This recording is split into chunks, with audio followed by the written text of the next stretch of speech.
មូលហេតុអ្វីបានជាកូនខ្ញុំឡើងគីឡូយឺត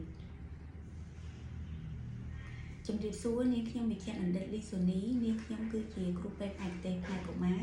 ថ្ងៃនេះនាងខ្ញុំសូមលើកយកពីមូលហេតុសំខាន់នៃការឡើងគីឡូយឺតនៅលើទារកនិងកុមារការឡើងគីឡូយឺតគឺមានន័យថាកូនមានទម្ងន់ទាបជាងកម្រិតស្តង់ដារសម្រាប់ភេទនិងអាយុ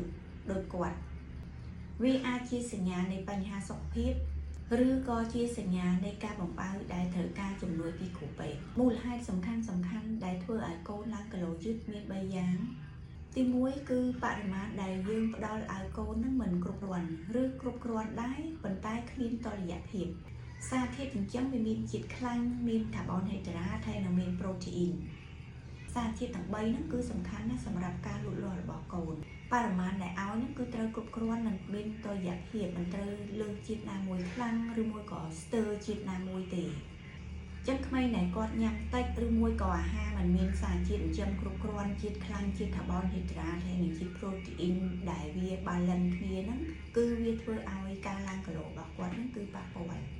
ចំណីមិនមានគុណភាពដូចថាអាហារដែលផ្អែមពេកឬមួយក៏អាហារបំពងឬមួយក៏អាហារមិនមានសារធាតុចិញ្ចឹមគឺវាអាចប៉ះពាល់ទៅដល់ការលូតលាស់របស់កូន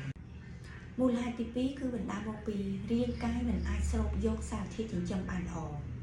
អាចដោយសារតែគាត់មានបញ្ហាពោះវៀនអាចដោយសារតែមានintolerant ជាមួយនឹងជាតិស្ករឡាក់តូសនៅក្នុងទឹកដោះគោអាច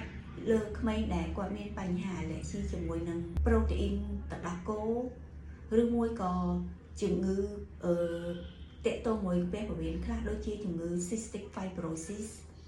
ឬមួយក៏មានបញ្ហារំលាយអាហារឬមួយក៏បញ្ហាបឺតស្រូបនៅពោះវៀនមូលហេតុទី3គឺវាអាចមកពីតម្រូវការនៃថាមពលខ្ព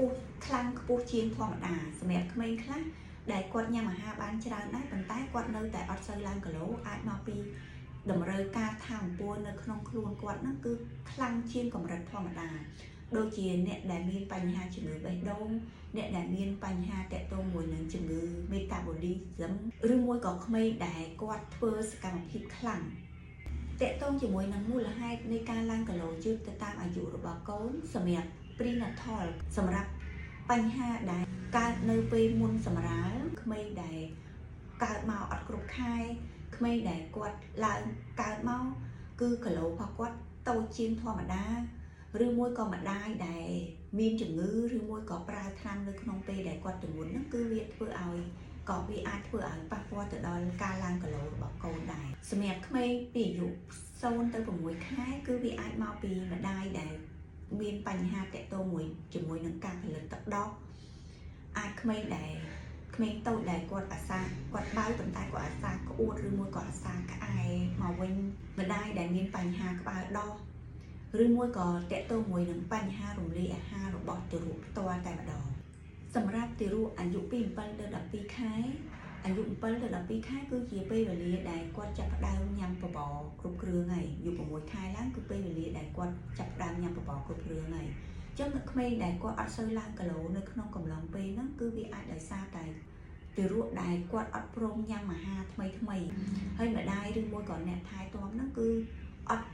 បានបន្តការព្យាយាមបោះបង់ចោលនៅពេលដែលកូនព្រមញ៉ាំគឺគាត់លះបង់អត់ព្រមបន្តព្យាយាមបញ្ចុកកូនឬមួយក៏បង្កើតជាអាហារថ្មីច្នៃប្រឌិតដើម្បីជួយឲ្យការញ៉ាំរបស់គាត់ការដែលយើងចាប់ផ្ដើមបន្ថែមអាហារ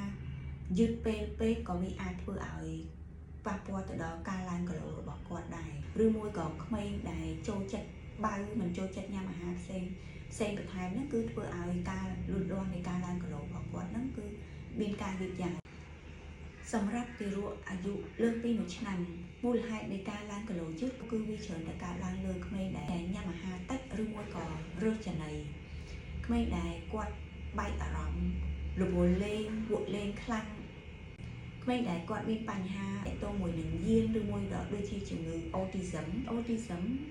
គឺគាត់មានបញ្ហា sensitive ជាមួយនឹង texture ជាមួយនឹងទម្រង់ខ្លះជាមួយនឹងក្លិនជាមួយនឹងពណ៌ខ្លះគាត់មិនត្រឹមតែរើសចំណីខួរក្បាលរបស់គាត់ហ្នឹងគឺវាមាន sensation ខ្លះក្មេងដែលញ៉ាំទឹកដោះគោឬមួយក៏ភេសជ្ជៈច្រើនពេកក៏វាធ្វើឲ្យការឡើងគីឡូរបស់គាត់ហ្នឹងអត់បានល្អដែរតាក់ទ ទងជាមួយនឹងបញ្ហាកាពះពោះវៀនរបស់ក្មេងដូចជា celiac disease គឺជាជំងឺសេតិចមួយដែលវាដែលធ្វើឲ្យគាត់ intolerant ជាមួយនឹងជាតិ gluten ហើយការបឺតស្រូបនៃពោះវៀនរបស់គាត់ហ្នឹងក៏អត់បានល្អដែរគាត់មិនសូវជាឡើងគីឡូក្នុងគ្រួសារដែលមានសម្ពាធមានកើតស្មារតីបណ្ដាលដែលមានកើតសមាជិកថ្មីឬមួយក៏មានចំនួននៅក្នុងគ្រួសារក៏អាចធ្វើឲ្យការឡើងគីឡូរបស់កូនមិនបានល្អដែរ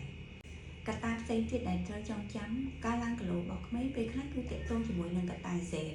កត្តាហ្សែនហ្នឹងគឺគ្រួសារដែលមានមាឌតូចឬមួយក៏មាឌធំវាកំណត់រូបរាងកាយរបស់កូនទីពីរគឺកម្រិតអរម៉ូនលក្ខខណ្ឌមួយចំនួនរបស់កូនគឺវាទាក់ទងជាមួយនឹងអរម៉ូនលូតលាស់ដែលពេលខ្លះគឺត្រូវការវិតម្លៃវិទ្យាសាស្ត្របន្ថែមសុខភាពផ្លូវចិត្តនិងបរិយាកាសគ្រួសារសុខភាពផ្លូវអារម្មណ៍និងបរិយាកាសផ្ទះដែលមានសេរីភាពនឹងគឺវាជាឥទ្ធិពលទៅលើចំណង់អាហារនិងការលូតលាស់របស់កុមារផង